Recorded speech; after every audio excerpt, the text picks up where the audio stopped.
It's time to bake our Nutella Pistachio Sourdough loaf. I'm going to be baking this in my crustic bread oven. I have that in the oven. It's done actually, preheating to 450. I put the whole crustic thing in there to preheat with the oven. When your oven's on and producing that heat, just set your basket on there. It'll dry it out nice and it won't mold. I am so excited for this. All right, so I'm gonna score with my Wire Monkey Goose Lame. These are not on TikTok anywhere. You have to physically go to their website. It's wiremonkeyshop.com, I think.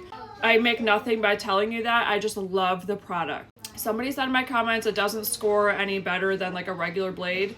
No, because it's literally a blade on a handle. So it'll do the same thing as other ones, but it's just the way you hold it. I don't know, maybe it's just the artist in me. This is just such a nice tool to have if you love sourdough. If you're not passionate about it and the art of it, little UFO. Just get the UFO. Okay, let's score it together. Look how beautiful it is with all the little nuts in there. Guys, I hand shuck those things. My thumbs were sore. I could not find any like pre-shucked or whatever. One expansion score like that. So I don't put my blade up and down and I don't go totally flat. Just angle it like that, kind of in between flat and up and down. Whatever angle that is, okay? I failed math. How deep do I go? So I just put the blade in like that and then pull through. So it goes like about halfway in and then I pull and then I don't go through again unless the ends need it a little deeper. But that's how far I go. If your bread is fermented well, you're gonna get the nice rise.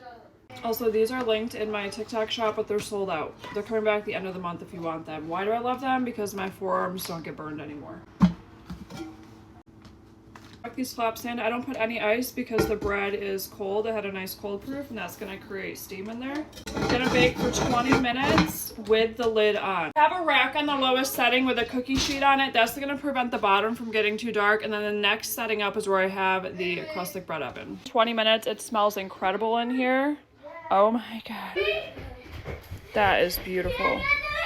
This is what it's looking like. I ended up doing like 40 minutes on that second half. It took forever to hit temperature on the inside. It's so important to temp the inside of your loaves, especially if you're unsure, and especially on darker loaves, because honey, if I would have pulled that at the 25, 27, 30 like I usually do, it would have been raw on the inside. It was only hitting like 150 on the inside. Should have been 200 to 210. So I pulled it when it hit 205 internally.